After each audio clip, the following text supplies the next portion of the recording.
வேத வசனம் புரிந்து கொண்டு விளக்கங்களை அறிந்திட வெளிச்சம் தாரும் ஆவியானவரே, ஆவியானவரே, ஆவியானவரே, பரிசுத்த ஆவியானவரே, ஆவியானவரே, ஆவியானவரே, பரிசுத்த ஆவியானவரே, எங்களுக்குள்ளே வாசம் செய்யும் ஆவியானவரே, என்னாலும் சித்தப்போ நடத்தி சொல்லுமையா, எங்களுக்குள்ளே வாசம் செய்யும் ஆவியானவரே, என்னாலும் சித்தப்போ நடத்தி சொல்லுமையா. கவலை கண்ணீர் மறக்கணும், கர்த்தரையே நோக்கணும், கற்றுத்தாரும் ஆவியானவரே. கவலை கண்ணீர் மறக்கணும், கர்த்தரையே நோக்கணும், கற்றுத்தாரும் ஆவியானவரே. செய்த நன்மை நினைக்கணும், நன்றியோடு துதிக்கணும், சொல்லிக் காணும் ஆவியானவரே. செய்த நன்மை நினைக்கணும், நன்றியோடு துதிக்கணும், சொல்லிக் காணும் ஆவியானவரே, ஆவியானவரே, ஆவியானவரே, பரிசுத்த ஆவியானவரே, ஆவியானவரே, ஆவியானவரே, பரிசுத்த ஆவியானவரே, எங்களுக்குள்ளே வாசம் செய்யும் ஆவியானவரே, என்னாலும் சித்தப்போ நடத்தி செல்லுமையா, எங்களுக்குள்ளே வாசம் செய்யும் ஆவியானவரே, என்னாலும் சித்தமோ நடத்தி செல்லுமையா. எதிரிகளின் சூழ்ச்சிகள், சாத்தானின் தீட்டரைகள், எனக்கு நீங்கள் பலன் வேண்டுமே. எதிரிகளின் சூழ்ச்சிகள், சாத்தானின் தீட்டரைகள், எனக்கு நீங்கள் பலன் வேண்டுமே. உடல் சோர்வு அசதிகள் பலவீனங்கள் நீங்கி உற்சாகத்தால் நிரம்ப வேண்டுமே. உடல் சோர்வு அசதிகள் பலவீனங்கள் நீங்கி உற்சாகத்தால் நிரம்ப வேண்டுமே. ஆவியானவரே, ஆவியானவரே, பரிசுத்த ஆவியானவரே, ஆவியானவரே, ஆவியானவரே, பரிசுத்த ஆவியானவரே, எங்களுக்குள்ளே வாசம் செய்யும் ஆவியானவரே, என்னாலும் சித்தப்போ நடத்தி செல்லுமையா,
யாராவது ஆராதனைக்காக ஜெபிப்போம். தேவன் தான் பலன் கொடுக்க முடியாது. ஆராதனை முழுதுமாக உற்சாகத்தில் கலந்து கொள்ள முடியாது. வருகிற பிள்ளைகள் நேரத்தோடு வர முடியாது. சாத்தனுடைய எந்த கிரியை பிள்ளைகள் தடுக்காத தேவனை யாராவது குறிச்சு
நன்றி சுகப்பு. நன்றி அப்பா.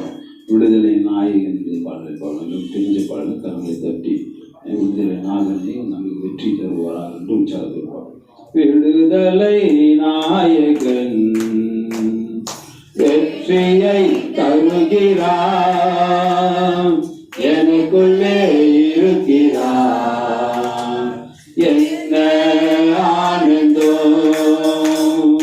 விடுதலை நாயகன் வெற்றியை தருகிறார், எனக்குள்ளே இருக்கிறார், என்ன ஆனந்தம்.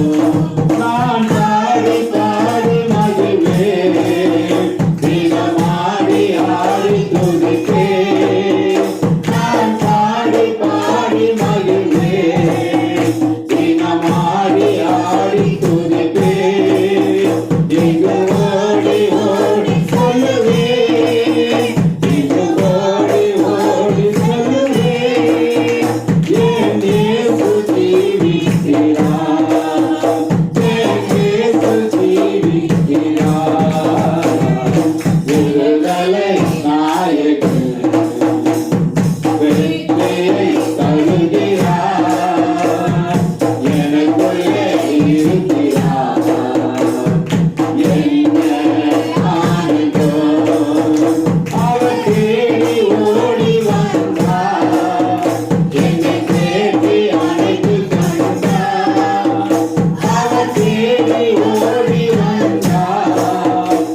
ஆனந்தம்.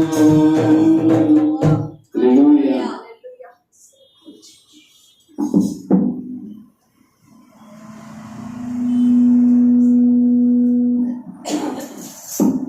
மத்தேயு 10வது அதிகாரம் Matthew chapter 10.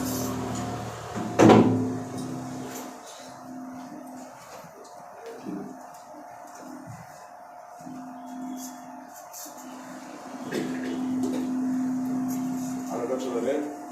10:29 படிக்கலாம்.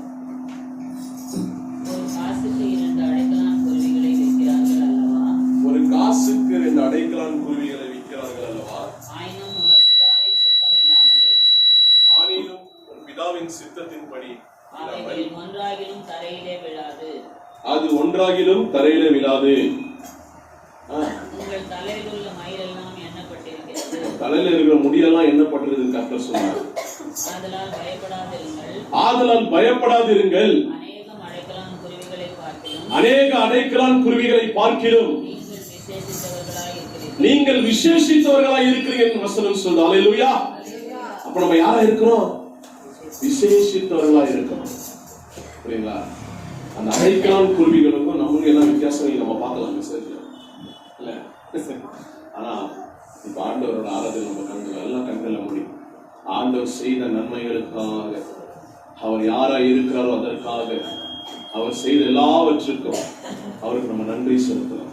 அவரிடத்துல ஒப்பு கொடுங்க. எல்லாம் ஸ்தோத்தரிக்கலாம்.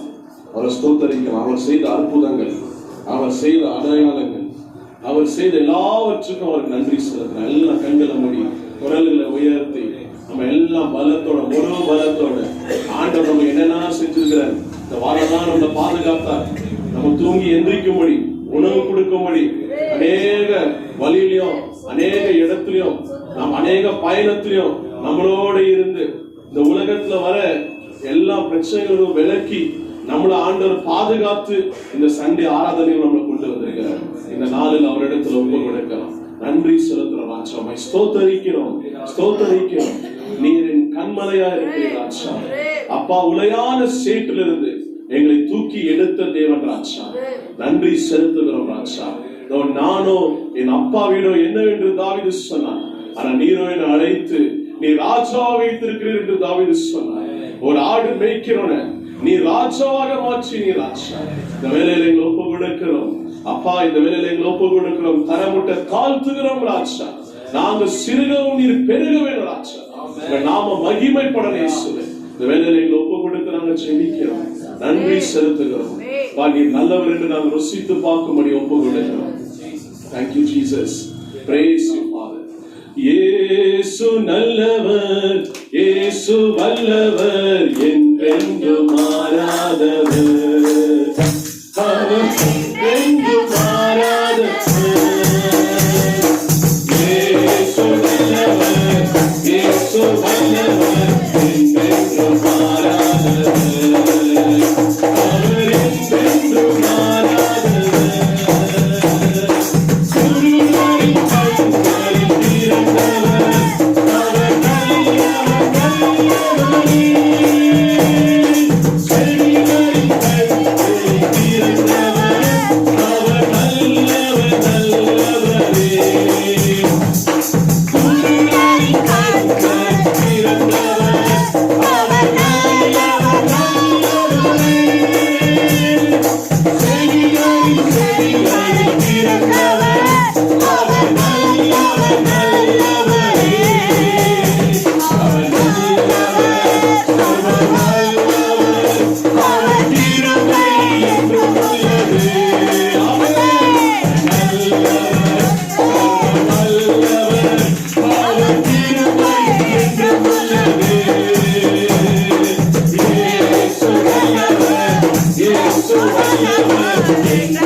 அவர் ஒருபோதும் மாறுவதை கிடையாது. இயேசு கிறிஸ்து நேற்றும் இன்றும் என்றும் மாறாதவர் என்று சொல்லுங்கள். அவர் மாறாத தேவன். யார் உன்னை கைவிட்டாலும் அவர் உன்னை விட மாட்டார். அல்லேலூயா. மனுஷரை நம்பாத ஆண்டவர் மனுஷன் ஏமாத்திடுவான், ஆனா கர்த்தர் ஏமாத்த மாட்டார். அவர் சொன்னதை அவர் செய்வார். அவர் சொன்ன அது நடக்கும். அவர் கட்டளையிட்டால் அது நிற்கும். உன்னிடத்துல பேசினார் அது செய்வார். ஆண்டவர் அதுல விசுவாசமா அப்படியே கெட்டியா பிடிச்சிடும். ஆண்டவர் கண்டிப்பாக செய்வார். அவரால் கூடாத காரியம் எதுவுமே கிடையாது. நீ ஜெபம் பண்ண விடுதலை உண்டா? நீ ஜெபம் பண்ண நீ ஜெயிக்கிற கண்டிப்பா விசுவாசம். ஆண்டவர் கண்டிப்பா உனக்கு ஜெயத்தை கொடுப்பார். ஜெயத்தை கொடுக்கிறவர் இயேசு. தோல்வியை ஜெயமாக மாற்றுகிறவர் இயேசு. அவர் சிலுவையில தன் ஜீவனை கொடுத்து நமக்கு ஜெயத்தை பெற்றுக் கொண்டார். சிலுவையில் அவருடைய உயிரை கொடுத்து நமக்கு ஜெயத்தை வாங்கி கொடுத்தார். அப்ப அதுதான் ஆண்டவரோட பாஷையில ஜெயம் என்றார். அவர் உயிரை கொடுத்து நம்மள ஜெயிக்க வச்சிருக்கிறார். அப்ப நீ தோத்து போயிருப்பது அவரோட சித்தமா இருக்கு. நீ ஜெயிப்பதே அவரோட சித்தமா இருக்கு. எல்லாவற்றையும் நீ ஜெயிக்கணும் ஆண்டவர் விரும்புகிறார். எல்லா சூழ்நிலையும் நீ ஜெயிக்கணும் விரும்புகிறார். எல்லாருமே ஒப்புக்கொண்டு தேங்க்யூ ஜீசஸ். நன்றி ராஜா. சேற்றிலிருந்து தூக்கினார், கண்மலை மேல் நிறுத்தினார். சொல்லுங்க. சேற்றிலிருந்து தூக்கினார், கண்மலை மேல் நிறுத்தினார். சேற்றிலிருந்து தூக்கினார், கண்மலை மேல் நிறுத்தினார். சேற்றிலிருந்து தூக்கினார், கண்மலை மேல் நிறுத்தினார். அவர் எந்தன் கண்மலை, அவர் எந்தன் கண்மலை, அவர் எந்தன் கண்மலை. இயேசு எந்தன் கண்மலை, இயேசு எந்தன் கண்மலை, இயேசு எந்தன் கண்மலை. அவர் எந்தன் கண்மலை, அவர் எந்தன் கண்மலை. எல்லாமே பண்ணலாம். அவர் எந்தன் கண்மலை. சேற்றிலிருந்து தூக்கினார், கண்மலை மேல் நிறுத்தினார். சேற்றிலிருந்து தூக்கினார், கண்மலை மேல் நிறுத்தினார். பாவமான வாழ்க்கை மாற்றி தந்தானே, சாபமான வாழ்க்கை இன்பம் தந்தானே. அவர் எந்தன் கண்மலை, அவர் எந்தன் கண்மலை, அவர் எந்தன் கண்மலை. அவர் எந்தன் கண்மலை, அவர் எந்தன் கண்மலை, அவர் எந்தன் கண்மலை. நன்றி ராஜா. நீரின் கண்மலையா இருக்கு. ஆமா இயேசுவே, ஒருவனும் அசைக்க முடியாது. நீரின் கண்மலையா இருக்கு. கண்மலை மேல கட்டப்பட்ட வீடு. அது கடல், அது புயல் அடித்தும், மழை வந்தும், வெள்ளம் வந்தும், அந்த அந்த வீடை அசைக்க முடியல ராஜா. அந்த கண்மலையின் மேல நீங்க எங்களை கட்டி இருக்கிறீங்க ராஜா. வேலையில எங்களை ஒப்பு கொடுக்கிறோம், நன்றி செலுத்துகிறோம். நீர் பெரியவரா இருக்கிறீங்க, உம்மை போல ஒரு தேவன் இல்ல ராஜா. Thank you Jesus, praise you father. உம்மை தவிர வேற ஒரு விருப்பம் இல்ல ராஜா. இந்த வேலையில எங்களை ஒப்பு கொடுக்கிறோம். ஆராதனைக்காக யாராவது ஒருத்தர் அவங்க மதித்து ஜெபிக்கிறோம். Thank you Jesus. ஸ்தோத்திரம் ஆண்டவரே, ஸ்தோத்தரிக்கிற தகப்பனே, பரிசுத்த ஆவியானவரே, நன்றியோட கூட ஸ்தோத்தரிக்கிறப்பா. எங்களை தாழ்த்துகிறோம், உயர்த்துகிற தகப்பனே. அப்பா, நீங்க பெரியவர் பெரியவர் பெரியவர் ஐயா. இந்த நாளை காண செய்த கிருபைக்காய் கூட நன்றி ஏறெடுக்கிற தகப்பனே. தொடக்கத்துல இருந்து முடிவெறிக்க பரிசுத்த ஆவியானவர் மாத்திரம் ராஜாவே எங்கள் மத்தியில நீர் உலாவும்படி காய் செபிக்கிற தகப்பனே. ஏசப்பா, நீ நல்லவர், வல்லவர், கிருபை நிறைந்தவர், வாக்கு மாறாதவர் ஆண்டவரே. வானோட சிங்காசனம் தகப்பனே, பூமியோட பாதப்படியில அமர்ந்து ராஜாவே உம்மை நாங்க ஒரு மனதோட ராஜாவே ஆராதிக்க போது தகப்பனே, எட்டாத அறியாத காரியத்தை செய்து நீங்க நல்லவரா இருக்கிறீர் ராஜாவே. அப்போ வந்துக்கிற ஒரு குடும்பங்களோட கரத்துல ஒப்பு கொடுக்கிறோம் ராஜாவே. கண்ணீரோ வேதனையோ வியாதியோ துக்கத்தோட வந்திருந்தா ராஜாவே, அப்பா நீர் விடுவிக்கிற தேவன் ஆண்டவரே. விசுவாசித்த தேவனோட மகிமை காண்பா என்று சொன்னது போல விசுவாசத்தோட ராஜாவே அப்பா தகப்பனே மகிமையால நிரப்பபடி காய் ஜெபிக்கிற ஆண்டவரே. பரிசுத்த ஆவியானவர் எங்கேயோ அவங்க விடுதலை சொன்னது போல வந்த யாவரையுமா நீர் விடுவிக்கும்படி காய் ஜெபிக்கிற ஆண்டவரே. குடும்பமாய் ஆசீர்வதிங்க, வர தடப்பட்ட யாவரையுமா கொண்டு வரபடி காய் ஜெபிக்கிற ஆவியானவரே. அப்பா, ஊழியக்கார குடும்பத்தை ஆசீர்வதிங்க தகப்பனே. அப்பா, மகனை மறைத்து நீர் வெளிப்படபடி காய் ஜெபிக்கிற அப்பா. வார்த்தை நாலு நிரப்பும்படி காய் ஜெபிக்கிற அந்த வார்த்தை ராஜாவே எங்களுக்குள்ள இந்த வார ராஜாவே பிரயோஜனம் உள்ள வார்த்தையா நீ நடத்தபடி காய் ஜெபிக்கிற ராஜாவே. தொடக்கத்துல இருந்து ராஜாவே நீங்க எங்களோட இருக்கபடி காய் ஜெபிக்கிற, நீங்க பேசபடி காய் ஜெபிக்கிற ராஜாவே. அப்பா, நாங்க வணங்குற தேவன் கல்லோ மண்ணா அல்லையா. அப்பா, நீர் பேசுகிற தேவனா இருக்கிறீர், நீங்க பேசபடி காய் ஜெபிக்கிற ஆண்டவரே. எங்களை தாழ்த்துகிறோம், உயர்த்துகிறையா. சகல துதியும் கனமும் மகிமையா ஒருவருக்கே செலுத்துகிற இயேசு கிறிஸ்துவின் நாமத்தில் நான் ஜெபிக்கிறேன் என் ஜீவனுள்ள நல்ல தகப்பனே. ஏகோவாஹீரே, தந்தையாம் தெய்வம் நீர் மாத்திரம் போதும் எனக்கு. ஏகோவா ராஃபா, சுகம் தரும் தெய்வம், தருவதால் சுகமாகும். ஏகோவா சம்மா, என்னோடு இருப்பீர், என் தேவையெல்லாம் சந்திப்பீர். ஏகோவா சம்மா, என்னோடு இருப்பீர், என் தேவையெல்லாம் சந்திப்பீர். நீர் மாத்திரம் போதும், கையில வைத்து மாத்திரம் போதும், நீர் மாத்திரம் போதும் எனக்கு. நீர் மாத்திரம் போதும், நீர் மாத்திரம் போதும், நீர் மாத்திரம் போதும் எனக்கு.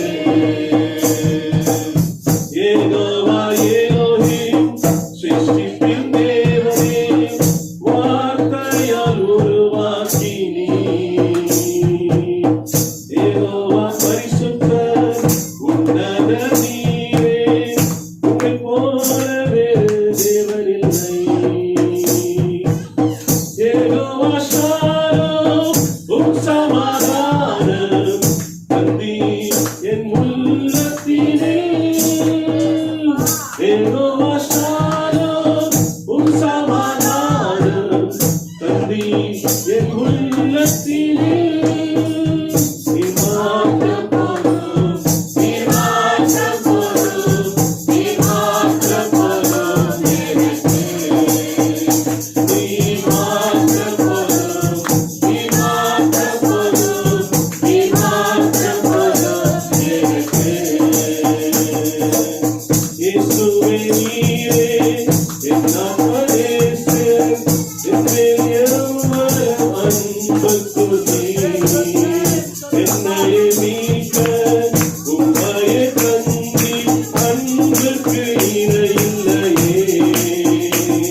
உலகில் வாழ்வேனோ,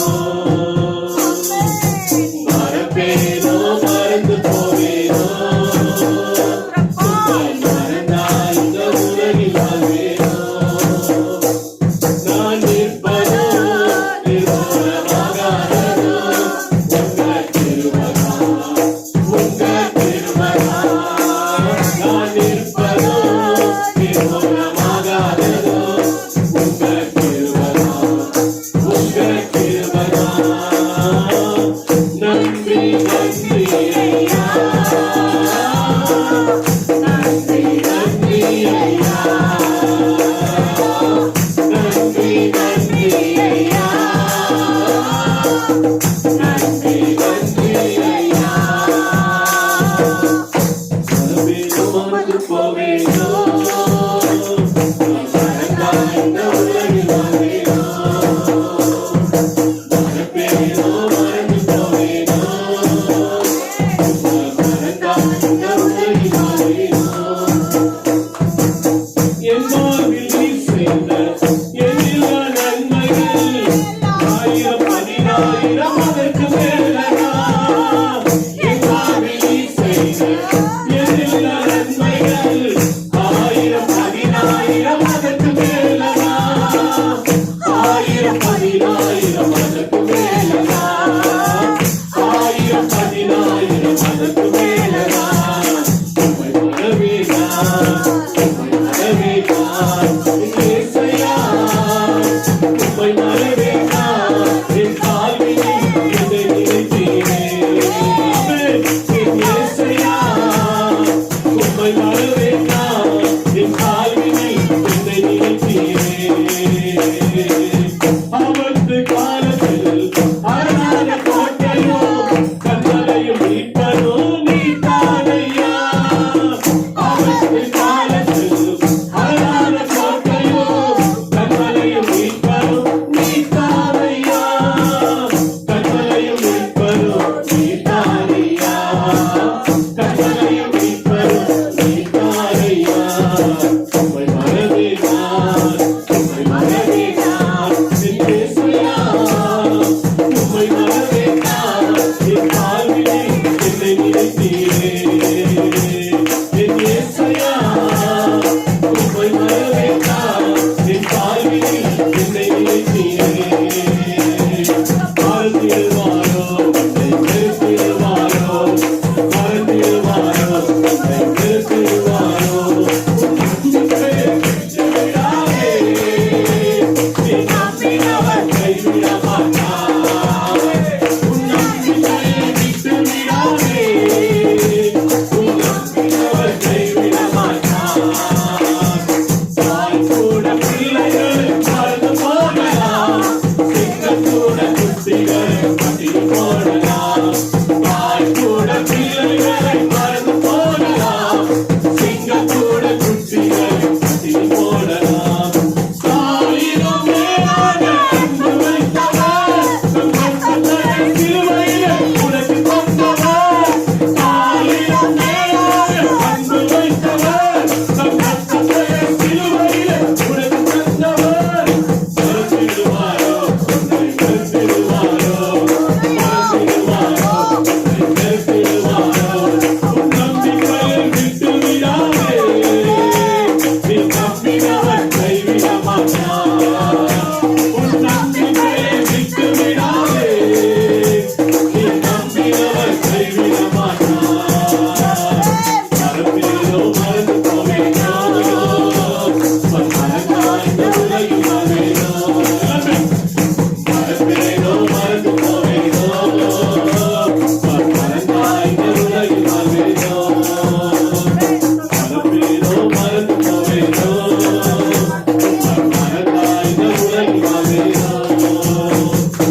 நீர் அறிந்திருக்கிறீர், எல்லாவற்றையும் அறிந்திருக்கிறீர்.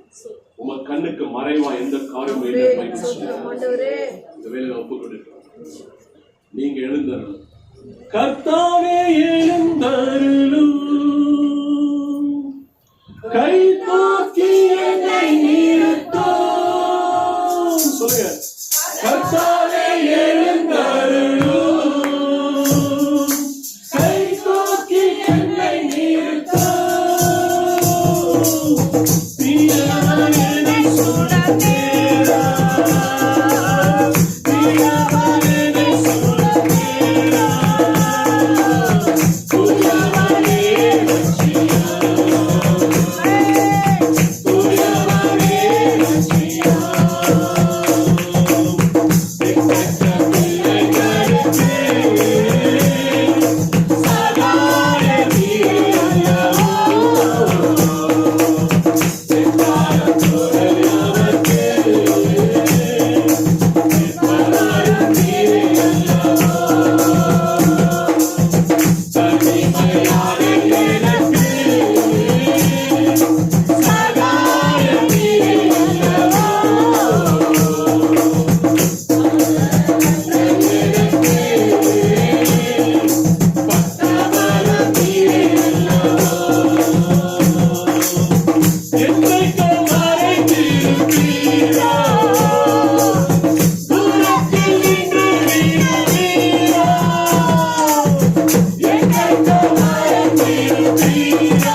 நான் யாருகிட்ட போவேன் நீ சொன்னா நீ இயேசு கிட்ட வரணும். யார் எனக்கு இருக்கிறான்னு சொன்னா இயேசு உனக்காக இருக்கிறார். நான் குடும்பத்தோட இருந்தும் நான் தனிமையில இருக்கிறேன்னு சொன்னா இயேசு உனக்கு துணையா இருக்கிறார். இயேசு நடத்துவார். அவர் உன் குடும்பத்தோட தலையா இருக்கிறார். அவரே எல்லாத்தையும் பார்த்துக் கொள்வார். அவரிடத்தில் ஒப்பு கொடுக்கணும். கர்த்தரோட கரம் அது குறுகி போகவும் இல்லை, அவரோட செவி அது மந்தமாகவும் இல்லை. அவரால் கூடாத காரியம் எதுவுமே கிடையாது. அவரால் எல்லாமே கூடும். எல்லாம் அந்த நம்பிக்கை விசுவாசத்தோட நம்ம காரணம்.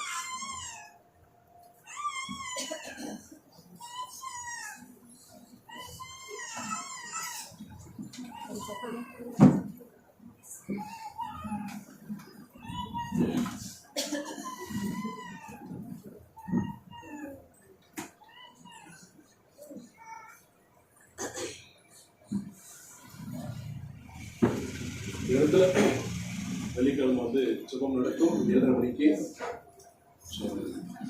யாரெல்லாம் ஃப்ரீயா இருக்கணுமோ இந்த சுபத்துல கலந்துக்கணும். அவைக்காகவும் குடும்பத்திற்காகவும் தேசத்திற்காகவும் இந்த இடத்துல சுபம் நடக்கும். எல்லாம் சிறு பிள்ளைங்களாம் உள்ள போயிடுங்க. உள்ள போங்க.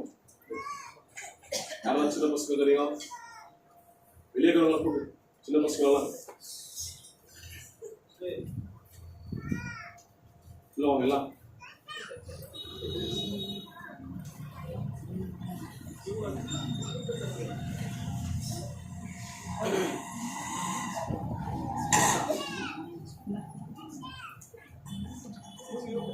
சரி, கண்களை மூடி ஜெபிப்போம்.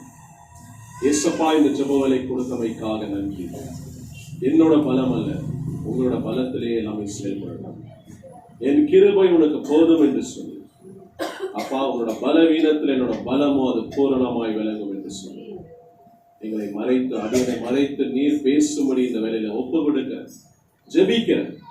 நீர் நடத்தும் ராஜா, நீர் பலப்படுத்த. வந்திருக்கிற பிள்ளைகள் யாவரிடத்துல நீர் பேசும். உங்க மேல வைத்திருக்கிற அன்பு பாசம் அதிகரிக்க. இயேசு உங்க நாமம் மகிமைப்படணும். எஸ் ஃபாதர், இயேசு தான் எல்லாமே. இயேசுப்பா, இந்த வேலைகளை ஒப்பு கொடுக்கிறோம். இயேசுவின் நாமத்தினால் ஜெபிக்கிறானே. ஆமென், ஆமென். இந்த நாளில கர்த்தர் நம்மள ஒரு அடைக்கலாம் குருவிக்கு என்ன பண்றாரு? நம்மள கம்பேர் பண்றாரு, ஒப்பிடுறாரு. இந்த உலகத்தை நம்ம என்ன பார்த்திருக்கிறோம்? ஒரு மனுஷனோட இன்னொரு மனுஷனை நம்ம கம்பேர் பண்ணோம் இல்லையா? அவன் நல்லா இருக்கிறான், நான் நல்லா இல்லை. நானும் ஒன்னாதான் வேலை செஞ்சோம், ஆனா அவன் ஆண்டவரோட தூக்கிட்டாரு, என்ன ஒண்ணு அப்படியே வச்சிருக்கிறார். அவன் நல்லா படிக்கிறான், நான் நல்லா படிக்கிறது இல்லை. என்ன, அவனுக்கு நல்ல வீடு வசதி ஆண்டவர் செஞ்சுட்டாரு, ஆனா எனக்கு இன்னும் ஆண்டவர் எதுவும் செய்யல.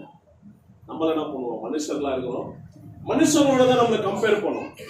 ஆனா இயேசுப்பா என்ன பண்றாருன்னா நம்மளை யாரோட ஒப்பிடுகிறார்னா மத்தேயு 10வது அதிகாரம் 29வது வசனம் பாருங்க.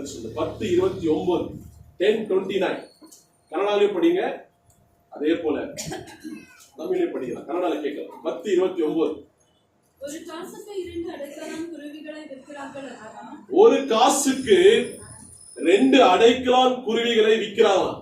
ஒரு பாக்கு அப்படின்னு வச்சுக்கலாம். ஒரு பாக்கு 2 குருவிகளை அப்ப அந்த காலத்துல விற்கிறாங்க.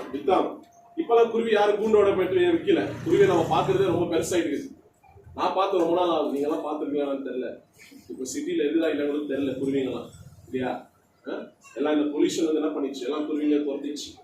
அதான் இருக்க முடியல. ஒரு காசுக்கு 2 அடைக்கலான் குருவிகளை விற்கிறார்கள் அல்லவா? ஆயினும் உன் பிதாவின் சித்தம் இல்லாமல்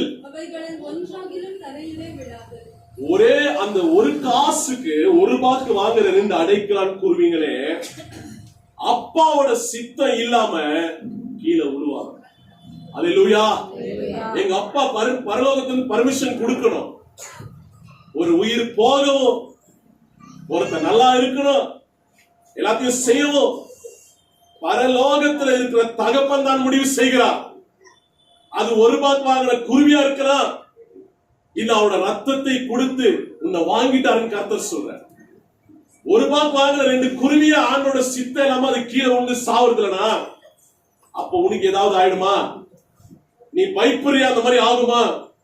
ஐயோ என் வாழ்க்கை என்ன ஆக போதோ, ஐயோ இந்த பிரச்சனை என்ன பண்ண போதோ அப்படி நீ சொல்றியே, உனக்கு ஏதாவது ஆயிடுமா? உனக்கு ஒண்ணுமே ஆகாது. ஏன் ஆண்டவர் அப்படி சொல்றாரு? அடுத்த வசனம் பாருங்க என்ன சொல்லுது? உங்க தலையில இருக்கிற ஒரு முடியும் மயிர்னு சொல்லுது. அது கரெக்டான தமிழ் வார்த்தை தான், இது தப்பெல்லாம் கிடையாது.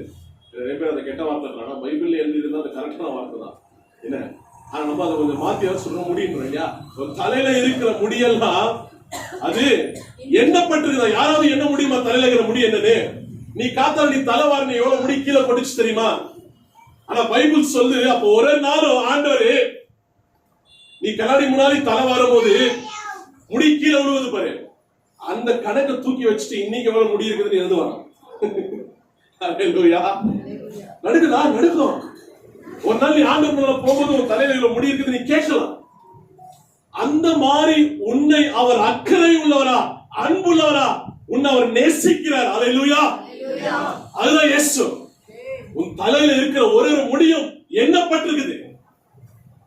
என்ன டெய்லி தலை வாடுறேன், நல்லா பார்க்கலாம் பல தலை வரும் போது எவ்வளவு முடி விழுதுன்னு. 3 முடி மேல வந்துச்சுன்னா அப்ப யோசிக்கிறோம், ஐயோ உங்களுக்கு ஏதோ பிரச்சனை இருக்குதா, ஃபர்ஸ்ட் எல்லாம் பண்ணலாம், அதுக்கு நல்லா என்ன பண்ணலாம் எக்ஸாம்பிள் சொல்றேன்.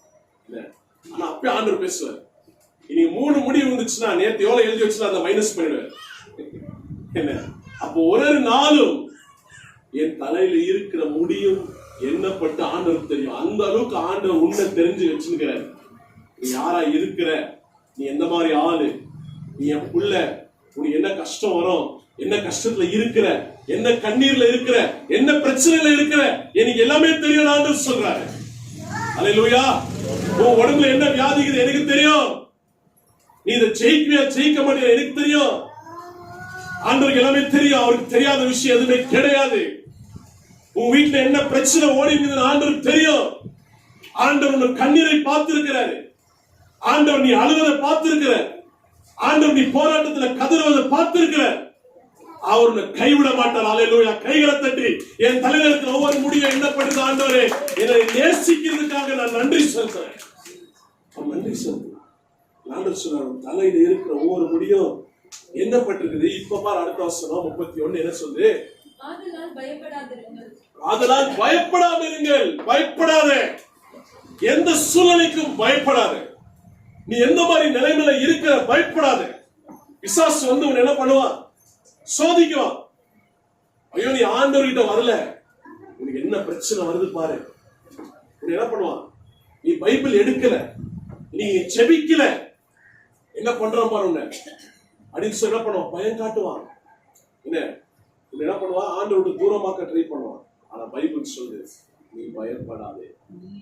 ஏன் நம்ம பயப்படக்கூடாது? பயம் என்பது தேவ பயம் வேற. தேவ பயம் என்ன பண்ணனா என்னை ஜெபிக்க வைக்கும், என்ன என்ன பண்ணுவோம்? துதிக்க வைக்கும். ஆண்டவர் மேல இருக்கிற பயத்துல நம்ம என்ன பண்ணுவோம்? பாவம் செய்ய மாட்டோம்.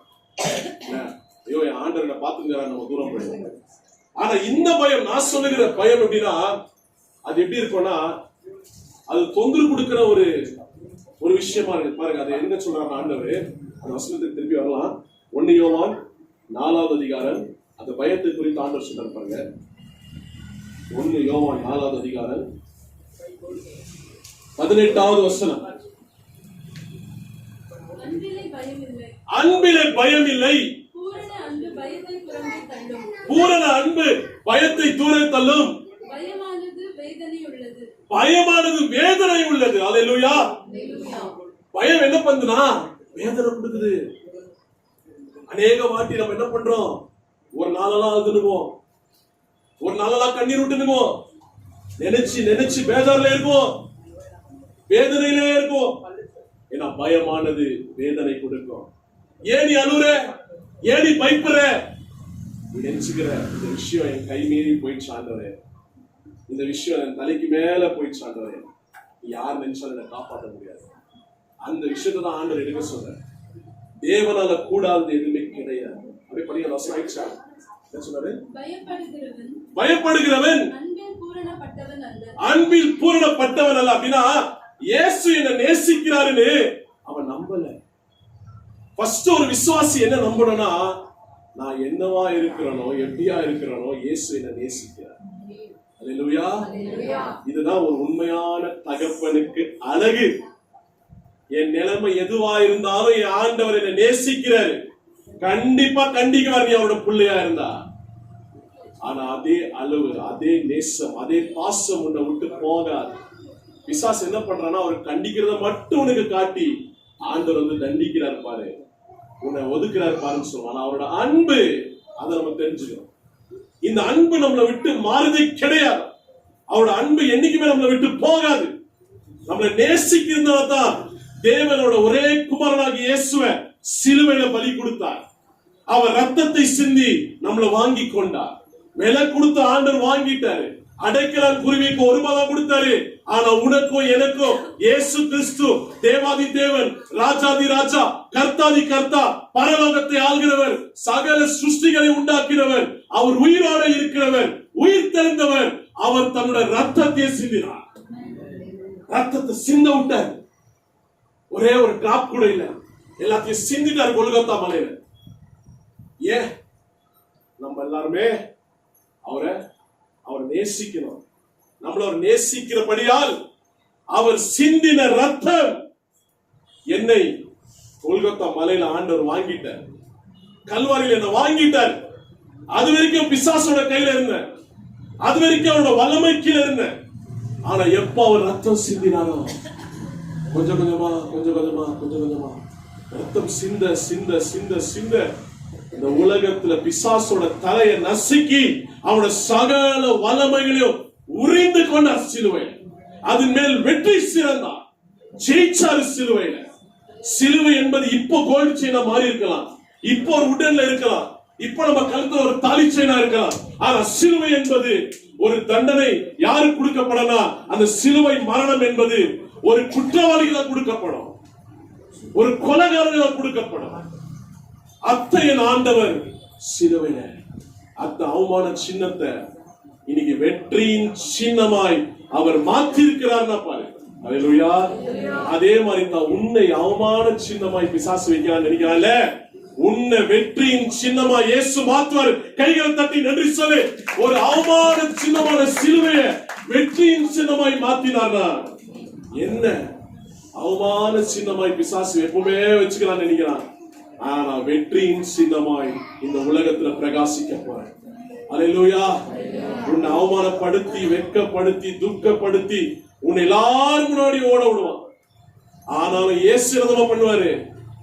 உன்னை அவனோட மகனாக உன்னை தூக்கி சுமக்கிறவரா இருக்கிறார். அல்லேலூயா. உன்னை வெட்கத்தின் சின்னமா இல்ல, நானு என்னோட பிள்ளையா உனக்கு நான் கிரீடத்தை கொடுப்பேன். அல்லேலூயா. அவர் ரத்தத்தை சிந்தி வாங்கினது நம்மள ராஜாக்களாவும் லேவியராகவும் மாத்துறதுக்காக தான். ரத்தம் அவ்வளவு வெளியேறப்பட்டது. நீங்க பிளட் இல்லைன்னா நிறைய பேர் செத்துற ஹாஸ்பிட்டல்ல. ஒரு கிறிஸ்தவனோட நம்ம கிறிஸ்தவர்களாய் இருக்கிறோம்னா அதற்கு ஒரே ஒரு காரணம், என் இயேசு தன் ரத்தத்தை சிந்தினார். இது ரத்தத்தினால விலை கொடுத்து வாங்கினது. இயேசு சிந்தின ரத்தம் என்னை ரட்சித்தது. இயேசுவோட ரத்தம் சகல பாவங்களையும் கழுவும். இயேசுவோட ரத்தம் அது சமாதானத்தை கொடுக்கும். என் இயேசுவோட ரத்தம் தூரமா இருக்கிற உன்னை கிட்ட எடுத்துக்கோ. என் இயேசுவின் ரத்தம் அது மீட்பை உண்டாக்குறது. என் இயேசு அவர் அந்த ரத்தத்தினால எனக்கு சுத்தமான மனசாட்சியை கொடுத்திருக்கிறார். அல்லேலூயா. சுத்தமான மனசாட்சி என்ன தெரியுமா? கடவுளுக்கு முன்பதாகும் மனுஷனுக்கு முன்பதாகும் என்னால ஃப்ரீயா இருக்க முடியும். சுத்தமான மனசாட்சி. கொஞ்ச பேர் மனசுல எது இல்லாம பேசுவான். ஏன்? சுத்தமான மனசாட்சி. சுத்தமா இருக்குது அவன் மனசு. அவன் மனசாட்சி ஆண்டவர் கழுவிட்டார். சுத்தமான மனசாட்சியா இருக்கிறான். ஏன்னா இயேசுவோட ரத்தம் அவனோட மனசாட்சியை கழுவிச்சு. அவன் யாருக்கும் பயப்பட மாட்டான். ஏன்னா அவனுக்குள்ள பரிசுத்தம் இருக்கு. அல்லேலூயா. ஆனா ஏன் ஆண்டவர் ஒரு அடைக்கலான் குருவிக்கோ நம்மளுக்கு ஒப்பிட்டாரு? அடைக்கலான் குருவி ஆண்டவர் எப்படி உருவாக்குவார் சொல்லுங்க பார்க்கலாம். யாராவது சொல்லுங்க. அடைக்கலான் குருவி ஆண்டவர் எப்படி உருவாக்குனாரு? எப்படிமா உருவாக்குனாரு தெரியுமா? பைபிள் எழுதி இருக்குதா? ஆண்டவர் அடைக்கலான் குருவிகளை பார்க்கிலும் நீ விசேஷமானவன் ஏன் சொல்றாரு? அடைக்கலான் குருவிக்கும் உனக்கு என்ன வித்தியாசம்? அடைக்கலான் குருவி எப்படி உருவாக்குறாரு தெரியுமா? இல்லையே.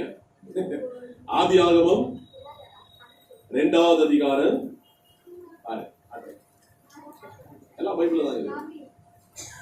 2nd chapter of Genesis 19வது வசனம் பாருங்க என்ன சொல்லுது? தேவனாகிய கர்த்தர் வெளியில இருக்கிற சகல மிருகங்களும், லயன், டைகர் இதெல்லாம் கிடையாது, அதெல்லாம் ஆகாயத்தின் சகலவித பறவைகளையும். அல்லேலூயா சொன்னாரா? ஆகாயத்துல பறக்குது குருவி. ஆகாயத்துல இருக்கிற சகல பறவைகளையும் மண்ணினால உருவாக்கி ஆதாம் அவைகளுக்கு என்ன பெயரிடுவான் என்று ஆதாம் அவருக்கு என்ன பெயரிடுவார் என்று பார்க்கும்படி அவைகளை அவனிடத்தில் கொண்டு வந்தார். என்ன பிரதர், நம்மளும் மண்ணினால தான் உண்டாக்கப்பட்டோம், அனிமல்ஸும் மண்ணினால தான் உண்டாக்கப்பட்டாங்க. என்ன வித்தியாசம்? ஒரு வித்தியாசம் இருக்குது பாருங்க.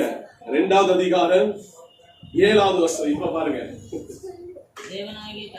தேவனாகிய கர்த்தர் பூமியின் மண்ணினால உருவாக்கி ஜீவ சுவாசத்தை கொடுத்தார். அனிமல்ஸ் போட்டுக்கிறாரா? போடல. அப்ப உனக்குள்ளயும் எனக்குள்ளயும் வர மூச்சு யாரு மூச்சு? ஆண்டவரோட மூச்சு. புரியுதா வித்தியாசம்? ஏன் நீ அதோட மேன்மையா இருக்கிற? ஜீவ சுவாசத்தை என்ன பண்ணறா? நாசியில ஊதினார். இது என்ன ஜீவ சுவாசம்? ஆண்டவரோட ஆவியானவர், உயிர்ப்பிக்கிற ஆவியானவர். பைபிள் சொல்லு, நிறைய பேருக்கு இந்த ரகசியம் தெரியாது. இயேசு 3 நாள் கோல்கோத்தால இருந்தப்போ, கல்லறை தோட்டத்தில் இருந்தப்போ, பரிசுத்த ஆவியானவர் என்ன பண்ணாரா? ஆவியானவர் அவரை உயிர்ப்பித்தார் வசனம் சொல்லுது. அல்லேலூயா. அப்போ மண்ணா இருக்கிற மனுஷனை உயிர்ப்பித்தது தேவனோட ஆவியானவர். இந்த ஆவியானவர் வந்துட்டார்னா எந்த மாதிரி மனுஷனும் மாறிடுவான். கைகளை தட்டி நன்றி சொல்லு. ஆவியானவர் வரணும். அவர் எங்க இருக்கிறாங்க விடுதலை உண்டு. கர்த்தரோட ஆவியானவர் ஒரு மனுஷனுக்குள்ள வந்துட்டார்னா அவன் மாறிடுவான், டோட்டலா மாறிடுவான். Total change. நீ யாராலையும் முடியாத ஒரு மாற்றத்தை உனக்குள்ள கர்த்தர் கொண்டு வரணும். தேவனோட ஆவியானவர் உனக்குள்ள வரணும். நீ யாராவது மாறணும்னு நினைச்சினா நீ இப்படிதான் ஜெபிக்கணும். கர்த்தரோட ஆவியானவர் ஆளுகை செய்யணும். அனிமல்ஸ்க்கும் நம்மளுக்கும் இன்னொரு வித்தியாசம் இருக்குது. என்னது? ஆதியாகமம் 1வது அதிகாரம் 26வது வசனம் என்ன பண்ணாரு? பின்பு தேவன் நமது சாயலாகவும் அவருடைய ரூபத்தின்படியும் மனுஷனை உண்டாக்குவோமாக, அவர்கள் சமுத்திரத்தின் மச்சங்களையும் ஆகாயத்து பறவைகளையும் மிருக ஜீவன்களையும் பூமி அனைத்தையும் பூமியின் மேல ஊறுகிற சகல பிராணிகளையும் நீங்க ஆளுவீங்க ஆண்டவர்களை சொல்லியிருக்கிறார். நீங்க ஆளப்படுவீர்கள் சொல்லல, நீங்க ஆளுவீங்க ஆண்டவர்களை கூப்பிட்டுருக்கிறார். எந்த காரியமும் உன்ன ஆளக்கூடாது, நீதான் ஆளணும். ஆண்டவர் என்ன பண்ணார்? எவ்வளவு வித்தியாசம் இருக்கு பாருங்க. ஆண்டவரோட சாயலை நம்மளுக்கு கொடுத்தார், முகத்தை கொடுத்தார். அவரை போல நம்மளை இந்த உலகத்துல உருவாக்கி இருக்கிறார். புரியுதா? அப்ப நம்ம இங்க உட்கார்ந்து இருக்கிற ஒருத்தரும் தேவனோட சாயலினால சிருஷ்டிக்கப்பட்டவர்கள். ஆண்டவரோட முகம் எங்கேயோ சொல்லுவாங்க, இவங்க அப்பா மாதிரியே இருக்காங்கல்ல. இல்ல, இந்த காது பாத்தீங்கன்னா அவங்க அம்மா மாதிரியே இருக்குது. இந்த மூக்கு பாத்தீங்கன்னா அவங்க அப்பா மாதிரியே இருக்குது. இந்த கை பாரு, இந்த கால் பாரு, இந்த ஸ்டைல் பாரு, இதெல்லாம் அவங்க அப்பா பண்ற மாதிரியே பண்றாங்க. யாரும் சொல்ல முடியாது. இல்ல, இந்த புள்ளிய இவங்க மாதிரி இல்ல, அவங்க மாதிரி இல்ல சொல்ற இல்ல. நம்ம என்னதான் பொத்தி வச்சாலும் சில சுபாவங்கள் வரும். உங்க புள்ளைய சின்ன வயசுல பார்த்த மாதிரியே ஒரு புள்ள வரும், உங்களையே பார்த்த மாதிரியே வரும். உங்க வீட்டுல இருக்கிற பெரியவங்க சொல்லுவாங்க, ஐயோ இந்த புள்ள என் புள்ள மாதிரியே வந்து பாடிடும். இல்ல, அதெல்லாம் புரிஞ்சுக்கோங்க. உலகத்துல இருக்கிற நம்மளுக்கே அந்த மாதிரி ஒரு எண்ணம் வரும்போது ஒரு நாள் நம்ம தேவனை சந்திக்கும் போது அவரை போலவே இருக்கும். அல்லேலூயா. ஐயோ இயேசுப்பா நம்மள மாதிரி இருக்காரப்பா, இயேசு எங்கேயோ நம்மளே பார்த்த மாதிரி இருக்குதே, அவரை போல அடையாளம் பண்றேன். இப்ப நல்லா புரிஞ்சுக்கோங்க, நீங்க யாரா இருக்கிறீங்க. இப்ப மீண்டுமாக அந்த மத்தேயு 10வது அதிகாரத்துக்கு வரலாம். அவங்க என்ன சொல்றாங்க உங்களை பத்தி இப்ப சொல்லுங்க, நீங்க யாருன்னு. மத்தேயு 10வது அதிகாரம் 10th chapter. பயப்படாதே என்ன சொல்றாரு? ஆதலால் பயப்படாதிருங்கள், அநேக அடைக்கலான் குருவிகளை பார்க்கிலும் கைகளை தட்டி நன்றி சொல்லு, நான் விசேஷித்தவன். அடைக்கலான் குருவிக்கு தேவனோட ஆவியை கொடுக்கல, ஆனா எனக்கு அவரோட ஆவியாளர் எனக்கு கொடுத்திருக்கிறார். உங்களுக்கு சயின்ஸ் தெரியுமா எனக்கு தெரியாது, தெரிஞ்சிருக்கோம். ஒரு புள்ள வயிற்றுல இருக்கிற வரைக்கும் தொப்புள் குடிக்கும் அந்த பிள்ளைக்கும் சம்பந்தம் இருக்கும். தன்னோட தாய் சாப்பிடுகிற எந்த விஷயம் அந்த பிள்ளைக்கு போனோமோ அது போயிடும். பெருசாகிற வரைக்கும், இந்த உலகத்துக்கு வர வரைக்கும் அப்படிதான் இருக்கும். ஆனா வெளியே வந்த பிறகு அந்த தொப்புள் கொடிய கட் பண்ண பிறகு அந்த குழந்தைக்கு மூச்சு இருக்காது. ஏன் ஒரு பிள்ளை அழுது குழந்தை பிறந்தோட மூச்சு எப்போ அதோட ஜீவ சுவாசத்துல உள்ள வருகிறதோ அப்பதான் ஒரு குழந்தை அழுவும். ஒரு குழந்தை பிறந்தோட அப்படியே ஸ்டில்லாவே இருக்கும், 2 அடி விடுவான் முதுல, குடுத்த பிறகு அழுவோம். மூச்சு உள்ள போன பிறகுதான் அழுவுது. இன்னைக்கு வரைக்கும் ஜீவ சுவாசத்தை இந்த உலகத்துல கொடுக்கிறது கர்த்தர் தான். அப்ப இவ்வளவு நாள் என்ன உயிரோட வச்சிருக்கிறாருன்னா ஒரு காரணம் இருக்குது, அதை விசுவாசிக்கிறோம். என்ன இவ்வளவு நாள் வச்சிருக்கிறாருன்னா ஒரு காரணம் இருக்குது. அதனாலதான் ஒரு நாளும் நம்ம எழுந்திருக்கும் போது ஆண்டவருக்கு நம்ம நன்றி சொல்லணும். ஆண்டவரே இந்த நாள் எனக்கு கொடுத்திருக்கிறீங்களே, ஆண்டவரே நீ உயிரோட என்ன காப்பாத்துறீங்களே, எனக்கு இன்னொரு நாளை கொடுத்துறீங்களே, நன்றி செலுத்தணும். அவர் நெஞ்சா மூச்சு இருக்கும், அவர் இல்லைன்னா மூச்சு போயிடும். அவருக்கு தான் எல்லாமே இருக்குது. அவரால் கூடாத காரியம் எதுவுமே கிடையாது. ஒரு நாளும் நான் எந்திரிக்கும் போது அந்த ஜீவ சுவாசம் என்னை ஆளுகை செய்கிறது. அல்லேலூயா, அல்லேலூயா. அவ பாருங்க, அப்ப நம்மளோட மனுஷன் நம்மளுக்கு அநேக இந்த உலகத்துல பாடுகள் உண்டு, பிரச்சனைகள் உண்டு. விசேஷித்தவர்கள் சொல்லிட்டாருன்னு ஆண்டவர் சொல்றாரு. பிலிப்பியர் 1வது அதிகாரம், the book of Philippians chapter 1, 1வது அதிகாரம் 29வது வசனம் 29.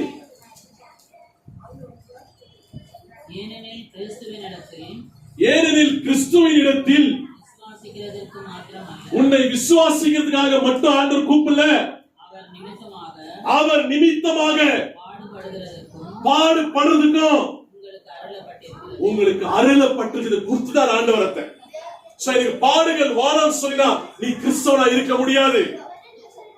பாடுகள் உன்னோட வாழ்க்கையில வருகிறது, ஏன்னா அவர் அருளப்பட்டிருக்கிறார். அது உனக்கு அருளப்பட்டிருக்குது, உனக்கு கொடுக்கப்பட்டிருக்குது. பாடு இல்லாத ஒரு வாழ்க்கை கிறிஸ்துவ வாழ்க்கை கிடையாது. பாடு இருக்கிற வாழ்க்கைனா கிறிஸ்துவின் வாழ்க்கை. அவர் நம்ம பங்காளிகளா இருக்கிறோம் வசனம் சொல்லுது. அவர் அடிக்கப்பட்டார், நொறுக்கப்பட்டார், வேதனைக்குள்ளானா இன்னைக்கு நான் வேதனைக்குள்ள, நான் அடிக்கப்பட்டு, நான் குறுகி போய், நான் அவமானத்துல இதெல்லாம் இருக்கிறேன்னா அதற்கு காரணம் உண்டு. ஏன்னா அது எனக்கு அருளப்பட்டிருக்குது. எனக்கு ஆண்டவர் கொடுத்துட்டாரு, என்ன பிளஸ் பண்ணிட்டாரு, என்ன ஆசீர்வதிக்கும் போது ஆண்டவர் என்ன பண்ணிட்டாருன்னா, என்னை விசுவாசிக்கிறதுக்காக மட்டும் நான் அவனை கூப்பிடலப்பா, எனக்காக நீ பாடுகளை படவும் நான் அவனை கூப்பிட்டுருக்கிறேன். வாழ்க்கையில பிரச்சனை வந்தன, சோர்ந்து போன, பயந்துராத. நல்லா புரிஞ்சுக்கோங்க. எங்க பாஸ்டர் பாஸ்டர் சொல்ல முடியாது, எங்க பாஸ்டர் சொல்ல முடியாது, மிஷனரி ராபர்ட் ஒரு நல்ல ஒரு மிஷனரி. நார்த் இந்தியாவுக்கு நான் உங்களை கூட்டு போற ஊழியத்துக்குன்னு சொல்லி எல்லாரையும் நார்த் இந்தியாவுக்கு வர வச்சு ஊழியத்திலே கூட்டுட்டு போவாம அவங்களை அப்படியே அந்த ரயில்வே ஸ்டேஷன்ல இருந்தே கூட்டு போக விட்டா. எல்லாம் வந்துருக்கிறாங்க நார்த் இந்தியாவுக்கு. ஒரு 4-5 பேர் அங்க இருக்கிற ஒரு மிஷனரி குரூப் வந்து சொல்லிச்சு, நீங்க எல்லாம் வந்துருங்க, நாங்க ஊழியம் பண்ணலாம் அப்படி சொல்லி அங்க போய் நின்னப்போ அவங்க யாருமே இல்லை. இமீடியட்டா என்ன பண்ணாங்க, ஒரு ஹோட்டல்ல ரூம் எடுத்தாங்க. 5 பேரும் ஆண்டவரை நோக்கி கதறினாங்க, ஆண்டவரே நீ கூப்பிட்டேன்னு நாங்க நார்த் இந்தியாவுக்கு வந்தோம், எங்களை கூப்பிட கூட யாரும் இல்லை, எங்களை ஏமாத்திட்டாங்க, எங்க கிட்ட காசு வாங்கி எங்களை ஏமாத்திட்டாங்க, நீதான் எங்களுக்கு வழி காட்டணும். அப்ப அந்த இடத்துல இருந்து ஆண்டவர் அவங்க ஒரு ஊழியம் கொடுத்தார். அங்க திரும்பி இனி அநேக சபைகளை எழுப்பி இருக்கிறார். ஒரு நல்ல மிஷனரி, அநேக பலவீனங்கள் அவர் உடல்ல இருக்குது. ஆனா அவருக்காக நாங்களும் போய் ஜெபம் பண்ணிருக்கோம். ஹார்ட்ல பிரச்சனை இருக்கு. அவர் போன ஒரு இடத்துல பிசாசு பிடித்த ஒரு மனுஷன் இருந்தான். இவனுக்கு வந்திருக்கிற பிசாசு எப்படின்னா, 20 வருஷம் ஆயிடுச்சு அவனுக்கு ஜுரம் வந்து, 20 வருஷம் ஆயிடுச்சு அவனோட உடல்ல பலவீனம் வந்து, 20 வருஷம் ஆயிடுச்சு அவனுக்கு எந்த ஹாஸ்பிட்டலுக்கு அவன் போய், ஏன்னா அவன் உடம்பு அப்படியே சும்மா ஸ்ட்ராங்கா இருக்கு. அந்த ஆராதனை கூட்டத்துக்கு வந்தப்போ அவர் ஜெபம் பண்ணப்போ அந்த பிசாசு வந்து சொல்லுது, நீ என்ன விரட்டினா 20 வருஷமா இவனுக்கு எந்த பாடு நான் கொடுக்காம, ஒரு ஜுரம் ஒரு கோல்டு எதுவுமே வராம நான் அவனை பார்த்துருக்கிறேன். இப்ப நான் போயிட்டேனா அவனுக்கு எல்லாமே வந்துடும், பரவாயில்லையா? இயேசுவோட நாமத்துல ஒரு கட்டளை போனா போயிடுச்சு. நான் சொல்றேன், விசுவாசம் பவர் இருக்குது. ஏன் சொல்றேன்னா, நீ பாடுகள் என்பது உன் உடம்புல சில பலவீனங்கள் வரும். பவுலுக்கு ஒரு பலவீனம் வந்துச்சு. என்ன பைபிள்ல பார்க்கிறோம், எலிசான்ற ஒரு பெரிய தீர்க்கதரிசி பலவீனத்துல இருந்தான். சீக்காலியா இருந்து செத்து போயிட்டான். பெரிய தீர்க்கதரிசி சீக்காய் தான் செத்தார். அபியான்ற ஒரு தீர்க்கதரிசியை பார்க்கிறோம், கண்ணில்லாத குருடன். ஆனா அவனை கரெக்டா ப்ராஃபஸி சொல்ல முடியும், தீர்க்கதரிசி. மோசேக்கு டிப்ரெஷன் தெரியுமா? அநேக தடவை ஐயோ ஆண்டவரே என்ன கொன்னுடு, என் உயிரை எடுத்துருன்னு சொல்லுவான். தேவடி சொல்லியிருக்கிறான். இன்னைக்கு நீ சொல்லி பாரத உலகம் உன்னை பார்த்து சிரிக்கும், இவனா விசுவாசியாப்பா பார்த்து செத்துறேன்றான்.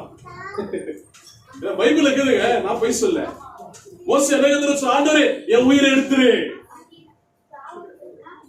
எலியா சொன்ன ஆண்டவரே என் உயிரை எடுத்துரு. இவனை யாரு? தீர்க்கதரிசியோ. உனக்கு அந்த மாதிரி என்ன வரும்போது பயப்படாத ஆண்டவர் சொல்றாரு. தீமோத்தேயுவுக்கு வயிறு நோவு ஆண்டவர் சொல்றாரு பவுல் மூலியமா. நிறைய பேர் அந்த வசனம் தப்பா கோட் பண்ணுவாங்க, நான் சொல்றேன் கரெக்டா. வயிறு நோய் இருக்கிறதுனால என்ன பண்ணு, தண்ணியோட கொஞ்சம் வயிறு எடுத்துக்கோன்னு. யாருன்னா என்கிட்ட பேச சொல்லுவோம், அப்ப நம்ம நல்லா குடிக்கலாமா? இல்ல இல்ல, ஆண்டவர் சொன்ன குடி வெறி வேற. தேவனோட ராஜ்யத்தில் நீ பிரவேசிக்க முடியாது உனக்கு குடி பழக்கம் இருந்துச்சுன்னா. ஆனா ஆண்டவர் சொன்ன வைன் எதற்காகனா, வைன்ல வந்து ஹீல் பண்ற பவர் இருந்துச்சு. அப்ப இப்ப இருக்கிற மாதிரி டாக்டர், கிளினிக், இப்ப இருக்கிற மாதிரி பெரிய பெரிய ஹாஸ்பிட்டல், இப்ப இருக்கிற மாதிரி எங்க போனாலும் அவங்க வைத்தியர்கள் கிடைக்க மாட்டாங்க. இவங்க டிராவலிங்ல இருக்கும். அப்போ கொஞ்சம் வைன் எடுத்துக்கொள்ள அவனுக்கு அது தீமோத்தேயுவுக்கு சொன்னார்.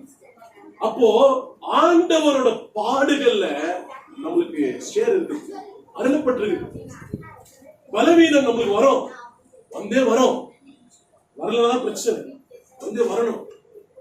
ஏன்னா உன்னோட பலவீனத்துலதான் அவரோட பலம் பூரணமாய் விளங்கும். கைகளை கட்டி நன்றி சொல்ல, நான் பலவீனமா இருக்கிறேன், எனக்குள்ள அவரோட பலம் அது பூரணமாய் விளங்கும்.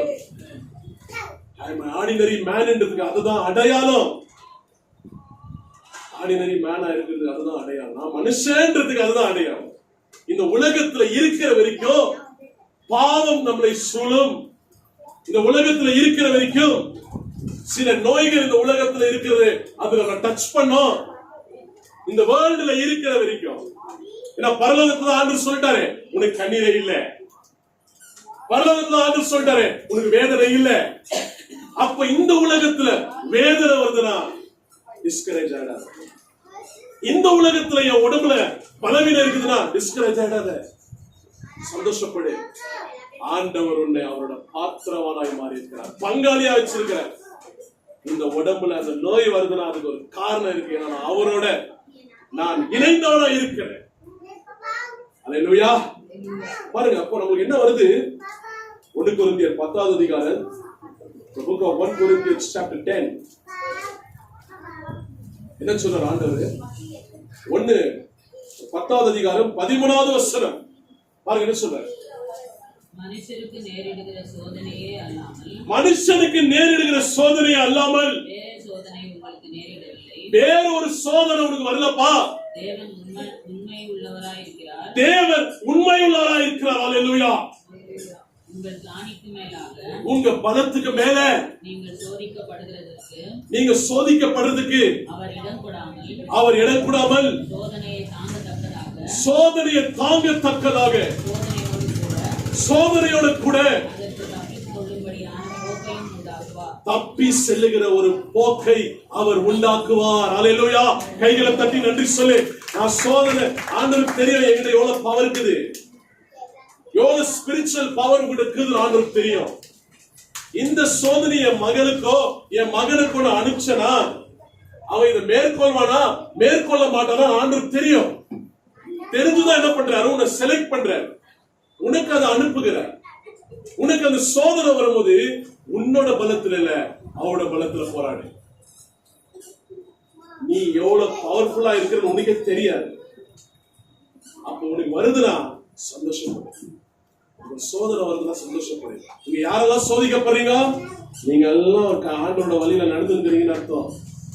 நான் சொல்ற சோதனை எப்படி இருக்கும் நீங்க ரெண்டு பேரை பார்க்கலாம்.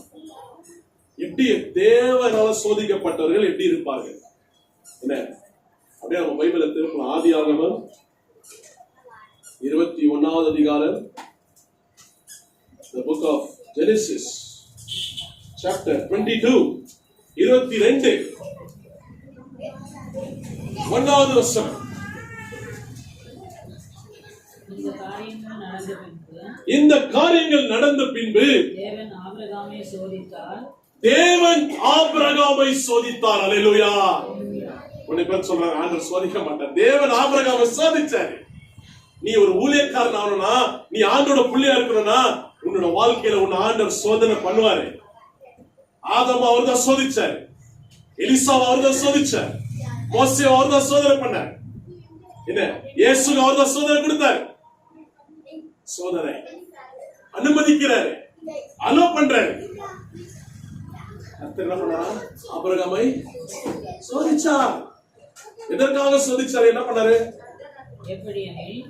அவர் அவனை நோக்கி ஆபிரகாமே இமிடியேட்டா சொன்ன ஆபிரகாம் கூப்பிட்டாரு. ரெடியா இருந்தா எப்பவுமே இப்படிதான் நம்ம ரெடியா இருக்கணும். ஆண்டவர் பேர சொல்லி கூப்பிட்டார்னா ரெடியா. ஆமா ஆண்டவரே, அது நடு ராத்திரியா இருக்கலாம், நீ வண்டி ஓட்டும் போது இருக்கலாம், வேலை செய்யும் போது இருக்கலாம், எது மூலியமாவது ஆண்டவர் பேசுவார். ஒரு நிமிஷம் இதை கவனிமா அப்படின்னாரு. உன் பேர சொல்லி கூடுவார், இத பார்த்துக்கோ நல்லா அப்படின்னாரு. எதுக்குன்னு தெரியாது, அப்புறமா புரியுது. ஆபிரகாமே இதோ அடியேன்னு சொன்ன. அப்பொழுது அவர் உன்னோட ஒரே பையனா இருக்கிறான் பார் ஆபிரகாம், உன் குமாரனாகிய ஈசாக்கை நீ இப்பொழுது அழைத்துக் கொண்டு மோரியா தேசத்திற்கு போய் அங்கே நான் உனக்கு குறிக்கிற ஒரு மலை போயிட்டு அவனை தகன பலியாக பலியிடுன்னு சொல்ற. இப்போ ஆபிரகாம் 100 வயசு வரைக்கும் புள்ள இல்ல. இஸ்மாயில விட்டுலாம், உடன்படிக்கை புள்ள கிடையாது. 100 வயசு வரைக்கும் புள்ள இல்ல. ஃபர்ஸ்ட் ஆண்டவர் இவனு ஒரு நோயாளி தான், பலவீனம் தான். ஆபிரகாம் கிடையாது, அவன மனைவி என்ன 100 வயசு, அவன் மனைவிக்கு 90 வயசு. ஆனா ஆண்டவர் சொன்ன வாக்குத்தத்தத்தை நிறைவேற்றினார். ஈசாக் என்ற ஒரு அன்பான மகனை ஆண்டவர் கொடுத்தார். 100 வயசு வரைக்கும் புள்ள இல்லாம ஒரு புள்ள பிறந்துச்சுன்னா எப்படி இருக்கும்? இப்ப நான் சொல்றேன் பாருங்க, திருமணமாய் இவ்வளவு வருஷம் ஆகி புள்ள இல்லாத ஒருத்தர் புள்ள பிறந்ததுன்னா எவ்வளவு சந்தோஷத்தை அந்த குடும்பத்துல கொண்டு வர தெரியுமா? எவ்வளவு விஷயம் மாறும் தெரியுமா? அந்த வீட்டுல எவ்வளவு வெளிய டென்ஷன் இருந்தாலும் வீட்டுல அந்த புள்ளைய பார்க்கும் போது அந்த டென்ஷன் எல்லாம் மாறி அவர் ஒரு குழந்தை. அப்ப அந்த ஆண்டவர் பார்க்கிறார் நல்லா. ஆண்டவர் இப்ப சோதிச்சு பார்க்கணும்னு நினைக்கிறார். ஏன்னா பிசாசு போய் அவர் காதுல சொல்லிருக்கலாம், ஏசப்பா ஆண்டவரே நீ இவ்வளவு வயசு விட்டவன் ஒரு புள்ளைய கொடுத்த, இந்த புள்ள வந்து உன்னை மறந்துட்டான்னு நான் நினைக்கிறேன் சொல்லிருக்கோம். இல்லையா? எஸ் தான், பைபிள் இல்ல. நான் சொல்றேன், நான் எனக்கு யோசிக்க தோணுது. ஆண்டவர்கிட்ட போய் சொல்லிருக்கோம், இவ்வளவு வருஷம் விட்டு ஒரு புள்ளைய கொடுத்தியே, எனக்கு ஒரு டவுட்டா இருக்குது, அவன் புள்ளைய அவன் ரொம்ப நேசிக்கிறான், உன்னை மறந்துடான். இவ்வளவு வருஷம் விட்டு உன்னை மறந்துட்டான், 25 வருஷம் உன் கூட நடந்தான், காலானாலும் புயலானாலும் அட்ரஸ் இல்லாத நீ எடுத்து நீ சொன்ன வந்து அங்க கஷ்டப்பட்டு சோதிக்கப்பட்டு எதுவுமே இல்லாம வந்து 318 பேர் வேலைக்காரங்க வீட்டுல இருக்கிறாங்க. அவ்வளவு பணக்காசு இல்ல, சீமாட்டி பணக்காரன். ஆனா இப்ப அவன் புள்ள வந்தோடனே எனக்கு டவுட்டா இருக்குது. நீ ஆபிரகாம சூஸ் பண்ணிக்கிறியே, அவன் இப்போ நேசிக்கல, அவன் புள்ளையதான் நேசிக்க. வேண்டாம், நீ சோதிச்சு பாரு. எங்க பாக்குறோம்? யோபு கிட்ட பாக்குறோம். யோபு கிட்ட ஆண்டவர் சொல்றானே, பேசுறானே, ஆண்டவர் சொல்றாரு, ஆபிரகாம் யோபு பாத்தியா, என் மகன் யோபு பாத்தியா, எல்லாம் உலகங்க சுத்திரடி சாத்தான், என் மகனை பாத்தியா, நீ எல்லாமே அவனுக்கு கொடுத்துருக்கிற, அதனாலதான் அவன் என்ன பண்றான், உன்கிட்டயே உன் ஆராதனை பண்ணிருக்கான். அவனுக்கு இதெல்லாம் எடுத்துரு, அப்பயும் உன் ஆராதனை பண்ணலான்னு பாரு. அவன் உடம்புல ஒரு நோயை கொடு, அப்பயும் உன் ஆராதனை பண்ணலான்னு பாரு. என்ன பண்றான்? ஆண்டவர்கிட்ட போய் ஆண்டவர் சொல்ற, சோதிச்சுக்கடா, என்ன சொல்றாரு, சோதனை பண்ணு என்ன அப்படின்னு சொல்றாரு. அதே மாதிரி தான் இங்கேயும் ஆண்டவர் ஆபிரகாம், ஏன்னா Bible according to the history first book வந்து யோபு தான். சோ ஆதி ஆகமத்துல இந்த மாதிரி ஒரு சூழ்நிலை வந்து எனக்கு வந்து அதோட ஒப்பிட்டு வந்தா தோணுது. என்ன அங்கேயும் அப்படிதான் பண்ணான். ஆனா இந்த இடத்துல இப்ப ஆபிரகாம் எப்படி ரியாக்ட் பண்ண, நீ நானே எப்படி ரியாக்ட் பண்ணிடுவோம்? இப்பவுமே ஒரு சோதனை வரும்போது நம்ம ரெண்டு மாதிரி ரியாக்ட் பண்ணலாம். ஒண்ணு, நான் என் சொந்த இஷ்டமா செய்யலாம். இன்னொன்னு, ஆண்டவர் சொன்னாரு, அதற்காக நான் என்ன செய்யவும் ரெடி, எப்படி நான் ரியாக்ட் பண்ணலாம் இல்லையா? ரெண்டு மாதிரி நம்ம ரியாக்ட் பண்ணலாம். அது ஆண்டவர் சொல்றார், தன்னைத்தான் வெறுத்து நான் சிலுவையை தூக்கி என்னை அனுதினமும் பின்பற்ற கடவுள். அதோட அர்த்தம் என்னன்னா, உன்னோட ஆசைகள், உன்னோட ஃபீலிங்ஸ் அதெல்லாம் பெருசு கிடையாது. நான் என் தேவன் சொல்றத நான் பண்றேனா, என் ஆண்டவரை நான் நேசிக்கிறேனா, என்னோட பலவீனத்துல நான் ஒரு தேடுறேனா, அதுதான் ஆண்டவர் எதிர்பார்க்கிறேன். ஆபிரகாம் ஒரு பதில் சொன்னா, என்ன பண்ணா, சில வாட்டி பேசலாம், சில வாட்டி செயல்ல காட்டலாம். 3வது அதிகாரம் என்ன ஆச்சு பாருங்க. 3வது வசனம். ஆண்டவர் சொன்ன அந்த வார்த்தைக்கு இல்லைன்னு சொல்ல, ஆமான்னு சொல்ல, ஆண்டவர்கிட்ட போய் அவன் வாக்குவாதம் பண்ணல. 100 வருஷம் ஆயிட்டு பிறகு எனக்கு ஒரு புள்ளியை கொடுத்தியே, இப்ப அந்த புள்ளியை நீயே எடுத்துக்கிறியே அப்படின்னு நான் வாக்குவாதம் பண்ணல. உடனே அதிகாலமே எழுப்பி கழுதையின் மேல் சேணம் கட்டி வேலைக்காரர்கள் 2 பேரும் ஈசாயும் கூட்டிக் கொண்டு தகன பலிக்கான கட்டைகளை எடுத்துக்கொண்டு தேவன் சொன்ன இடத்துக்கு போயிட்டோம். இப்போ ஆண்டவர் சொன்ன இடத்துக்கு போயிட்டோம். ஆண்டவர் வான் சொன்ன போயிட்டோம். அதுக்கப்புறம் தான் யோசிக்கிறாங்க என்ன நமக்கு தெரியாது. ஒரு வார்த்தை சொன்னாரா, சொல்லிட்டாரா, முடிஞ்சிச்சு, அவ்வளவுதான். அதுக்கப்புறம் ஏன், எதுக்கு, என்ன கேள்வி கேட்கவே கூடாது. ஆனா ஆபிரகாம் ஒரு நம்பிக்கை இருந்துச்சு. 6வது வசனம் பாருங்க, சொல்லு 6:5. அப்பொழுது ஆபிரகாம் தன் வேலைக்காரரை நோக்கி, நீங்க கழுதையை வச்சு இங்கே இருங்கப்பா, நானும் என் பிள்ளையும் அந்த இடத்திற்கு போய் ஆண்டவர் ஆராதனை பண்ணிட்டு உங்களிடத்தில் நாங்கள் திரும்பி வருவோம். வர்ஷிப், பைபிள்ல வர்ஷிப் என்ற ஃபர்ஸ்ட் வார்த்தை வருதுன்னா அது இந்த இடத்துலதான். தொழுது கொள்வோம், வேற எங்க எழுதல. வர்ஷிப் சாதாரண விஷயம் கிடையாது. தன்னைத்தான் வெறுத்து உன்னோட ஃபீலிங்ஸ் எல்லாம் தூர வச்சு, அதான் வர்ஷிப். பாட்டு பாடலாம் தெரிஞ்சா முடியல, அப்படி இல்லை. வர்ஷிப்ன்றது அது கிடையாது. அந்த வாரெல்லாம் நான் என்ன பரிசுத்தமாய் காத்துக்கிறேன். ஐ அம் ரெடி லார்ட், நான் உங்களை வர்ஷிப் பண்ண நான் ரெடியா இருக்கிறேன். அந்த வாரெல்லாம் எனக்கு வந்து சோதனை நான் ஜெயிச்சிட்டேன். ஐ அம் ரெடி டு வர்ஷிப். நான் சொல்றேன், இதுதான் வர்ஷிப். வர்ஷிப் என்ற ஃபர்ஸ்ட் பிளேஸ். இது நிறைய பேர் என்ன நினைச்சுக்கிறாங்க, வர்ஷிப் அவங்க பெருசா நினைக்கிறது இல்லை.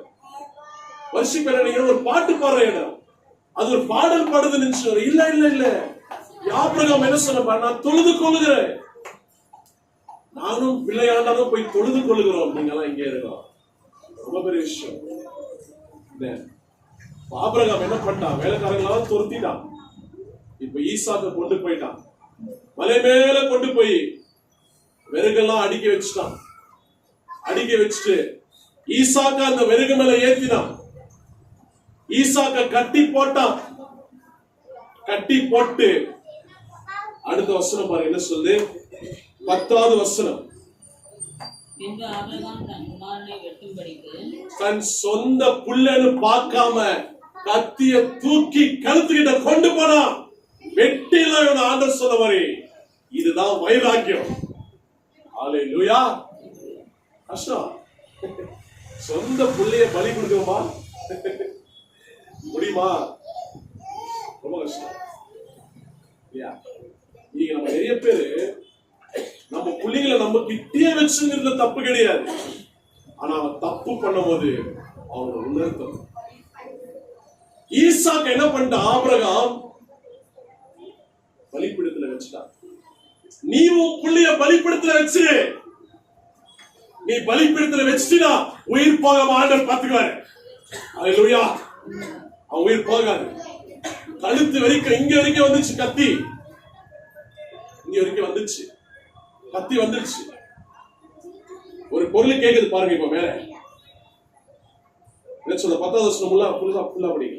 தன் கையை நீட்டி கத்தியை எடுத்தான்.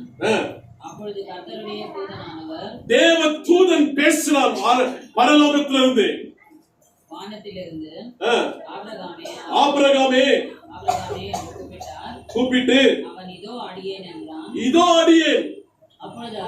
அப்பொழுது அவர் பிள்ளையாண்டான் மேல் உன் கையை போடாதே. உன் புள்ள மேல கத்திய தூக்காத. அவனுக்கு ஒன்றும் செய்யாதே. அவனை ஒன்றும் பண்ணாத. நீ அவனை உன் புத்திரன் என்றும் அவன் புள்ளனோட நீ பார்க்காம உன் ஏகசுதன் என்றும் பாராமல் உன்னோட ஒரே மகன் கூட நீ பார்க்காம எனக்காக ஒப்பு கொடுத்தபடியினால் நீ எனக்காக அவனை ஒப்பு கொடுத்துட்டியா? ஹல்லேலூயா. உன் பிள்ளைய நீ ஒன்னும் ஒப்பு கொடுக்கல ஆண்டவர்கிட்ட. எப்போ உன் மகனையோ மகளையோ ஆண்டவரே இவன் ஏன் பிள்ளையா இருக்கலாம், நீதான் இவனை கொடுத்தீங்க, அவனை பலிபீடத்து மேல வச்சுட்டுக்கிற, நீ பார்த்து பலிபீடத்துல வச்சுட்ட. எனக்கு இந்த பிள்ளைய கொடுத்திருக்குன்னு ஒரு காரணம் உண்டு. என்ன சொல்றாரு? உன் பிள்ளைய நீ தேவனுக்கு பயப்படுகிறவன் என்று இப்பொழுது அறிந்திருக்கிறேன். இப்ப எனக்கு தெரிஞ்சிச்சு ஆபிரகாம் நீ எனக்கு பயப்படுற. ஆமா, எப்படிங்க?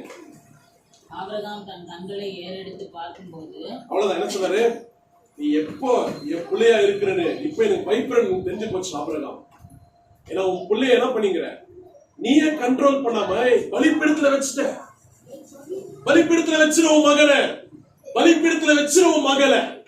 ஆண்டவருக்கு தெரியும் அவனை எப்படி காப்பாத்தணும், அவன் உயிர் போகாம எப்படி பாத்துக்கணும். அல்லேலூயா. கத்திய தூக்கி புள்ளைய வெட்ட வந்த கத்திய நிக்க வச்சிட்டாரு, உயிரை எடுக்க விடாம பண்ணிட்டாரு. அல்லேலூயா. இல்லையா? நீங்க பார்க்கிற பெரிய பெரிய ஊழியக்காரங்களா இருக்கிறதுக்கு காரணம் என்ன? அவனோட தகப்பன் தாய் என்ன பண்ணிருக்காங்க? ஜெபித்திருக்கிறாங்க, பயங்கரமா ஜெபித்திருக்காங்க. நீ தெரிஞ்ச ஊழியக்காரலாம் ஜான் ஹேகின் சொல்ற ஒரு ஊழியக்காரர் அமெரிக்கால, பாஸ்டர் அவங்க அப்பா. ஆனா பாஸ்டர் பிள்ளையா இருந்தோம் ஆண்டவர் அவனுக்கு தெரியாது. ஒரு 100 பிரசங்கம் மேல கேட்டிருக்கான், ஆண்டவர் பிள்ளையா மாறல. ஆனா தன்னோட தாய் ஜெபிக்கிறவளா இருந்தனால பாதாளத்துக்கு போகாத பிறகு அந்த ஆத்மாவை மீட்டு கொண்டார். என் மகனை நீதான் உடைக்கணும், என் மகனை ஊழியக்காரனை மாத்து, என் மகன் பிரசங்கிக்கிறத நான் பார்க்கிறோம். அமெரிக்கால பெரிய ஊழியக்காரர் கார்னர்ஸ்டோன் சர்ச். நம்ம பிள்ளைகளை பலிபீடத்துல வச்சிருங்க. உங்களால எதுவும் பண்ண முடியாது. கைமீறி போயிடுச்சு, அவங்களால எதுவும் பண்ண முடியாது. ஐயோ என் பிள்ளை தப்பான வழிக்கு போயிட்டான், என் பிள்ளை இப்படி செய்யலாம், உங்களால எதுவும் பண்ண முடியாது. உங்களால ஒன்னே தான் பண்ண முடியும், ஜெபம், பிரேயர். என் சித்தம் அல்ல, உங்க சித்தம். ஆண்டவரே நீங்க தான் கொடுத்தீங்க, நீங்க என்ன பண்ணணும்? நீங்க தான் இப்ப அவனை மாத்தணும், நீங்க தான் மாத்தணும். பலிபீடத்துல வச்சிரு, பலிபீடத்துல வச்சு கவலைப்படாத. கத்திய தூக்கி வெட்ட வந்த ஆண்டவர் ஸ்டாப் பண்ண. இப்ப ஆண்டவர் அந்த இடத்துல அதே மலை மேல ஈசாக்கோட இடத்துல ஒரு ஆட்டுக்கடாவை காண்பித்து அதை பலி கொடுத்துட்டான் இல்லையா? அந்த ஆட்டுக்கடை யாருக்கு அடையாளமா இருக்குதுன்னா இயேசு. ஈசாக்கோட இடத்தை இயேசு எடுத்துக்கிறார். இன்னைக்கு நம்மளோட இடத்தை சிலுவையில என்ன பண்ணார்? இயேசப்பா எடுத்துக்கிறார். நம்மளுக்கு வர வேண்டிய மரண தண்டனையை இயேசப்பா எடுத்துக்கிறார். நம்மளுக்கு வர வேண்டிய நரகத்திலிருந்து அவரை நம்மளை காப்பாத்திட்டாரு. நம்ம மேல விழ வேண்டிய சாபத்தை இயேசு எடுத்துக்கிறாரு. உன் நோய்களை சிலுவையில் ஆண்டவர் சுமந்துட்டாரு. என் தழும்புகளால் நீ சுகமானேன்னு சொன்னாரு. உனக்கு வைக்க வேண்டிய முள்முடி அவர் வச்சுக்கிறாரு. உனக்கு அடிக்க வேண்டிய ஆணியை அவருக்கு அடிச்சாங்க. நீ தூக்க வேண்டிய சிலுவை அவர் தூக்கிட்டாரு. உன் மேல விழ வந்த தண்டனை அவர் வாங்கிக்கிறார் இல்லையா? அப்ப ஆண்டவர் வாக்குத்தத்தம் கொடுத்தாரு ஆபிரகாமுக்கு. 14வது வசனம். ஆபிரகாம் அந்த இடத்துக்கு யெகோவா ஈரே என்று பெயரிட்டான். யெகோவா ஈரே என்று சொன்னான். அதனாலே கர்த்தருடைய பர்வதத்திலே பார்த்துக் கொள்ளப்படும் என்று இந்நாள் வரைக்கும் சொல்லப்பட்டு வருகிறது. கைகளை தட்டி நன்றி சொல்லு. கர்த்தர் யெகோவா ஈரேவா இருக்கிறாரு. ஏன்னா அவனோட தேவை அங்க சந்திக்கப்பட்டுச்சு. ஆபிரகாம் ஒண்டி கொஞ்சம் யோசித்து இதை வேற மாதிரி யோசிக்கலாம். இல்ல என் புள்ளைய நான் பலி கொடுக்க முடியாதுன்னு நினைச்சுட்டான்னா ஆபிரகாம் கொடுத்த ஆசீர்வாதமே நிறைவேறிட்டார். நம்ம வாழ்க்கையில எல்லாரோட வாழ்க்கையும் சோதனை வருது. கஷ்டப்பட்டு நின்று அந்த சோதனையை ஜெயிச்சிட்டீங்கன்னா அப்புறமா ஆசீர்வாதம் தான். இப்ப எப்படி ஆசீர்வாதம் விதிச்சாரு ஆண்டவர் ஆபிரகாம பாருங்க. 17வது வசனம் 14ல இருந்து படிங்க. ஆபிரகாம் அந்த இடத்துக்கு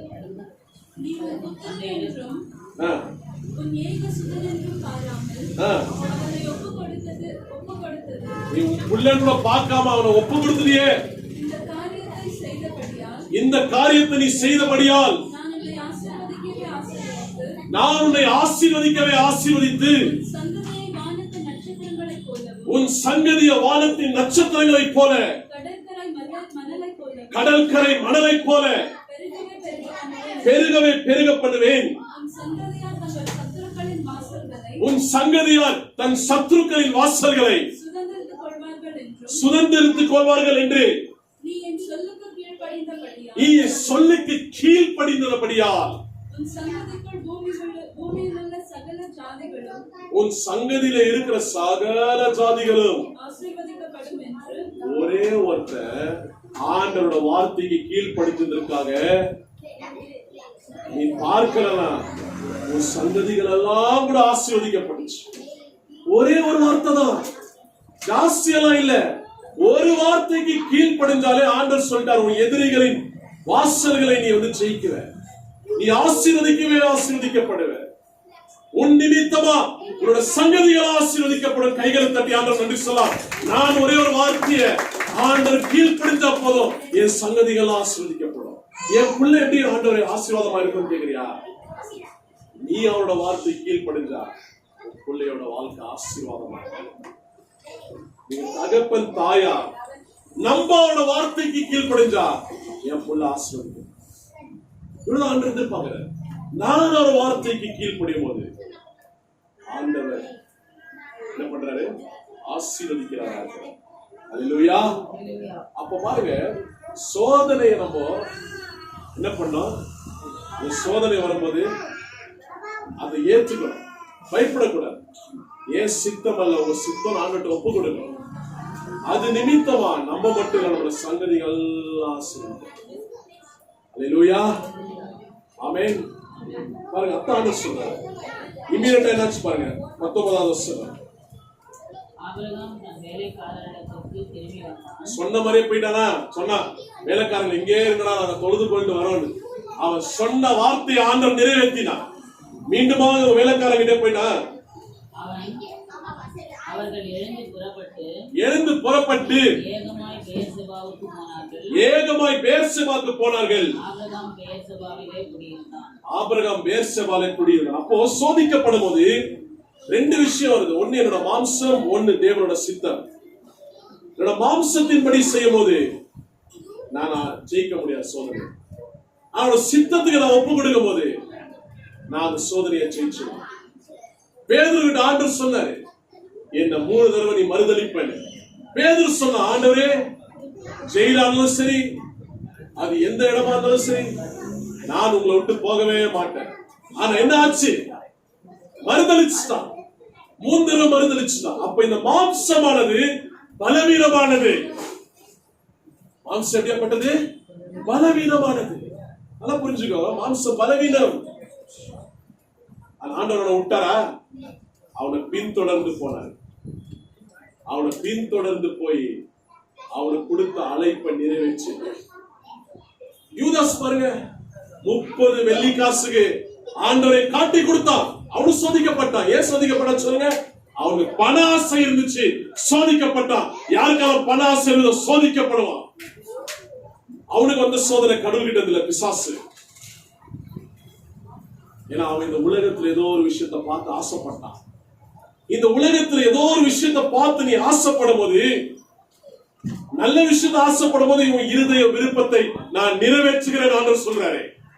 தப்பான விஷயத்தை நீ ஆசைப்பட்டினா பிசாசு என்ன பண்ணுவான்? அவன் நிறைவேற்றுவான். நிறைய வாட்டி சொல்றேன், என் ஃப்ரெண்டு கிட்டலாம், நான் இன்னைக்கு குடிக்கணும்னு நினைச்சிட்டேன்னா என் மனசுல வருது, அவ்வளவுதான். என்ன வருது? நான் நினைக்கிறேன், அவ்வளவுதான்.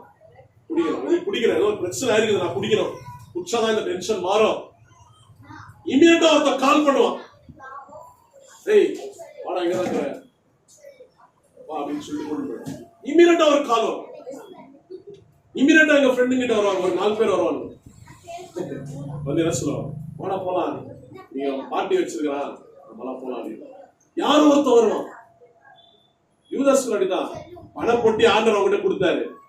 யோவான் 12வது அதிகாரம். அந்த பொட்டியில போற காசு எல்லாம் திருடிடுவான். அவன் பணத்து மேல ஆசை. அப்ப ஆண்டவர் என்ன பண்ணாரு? அந்த பணத்தை வச்சு அவனை சோதிச்சாரு.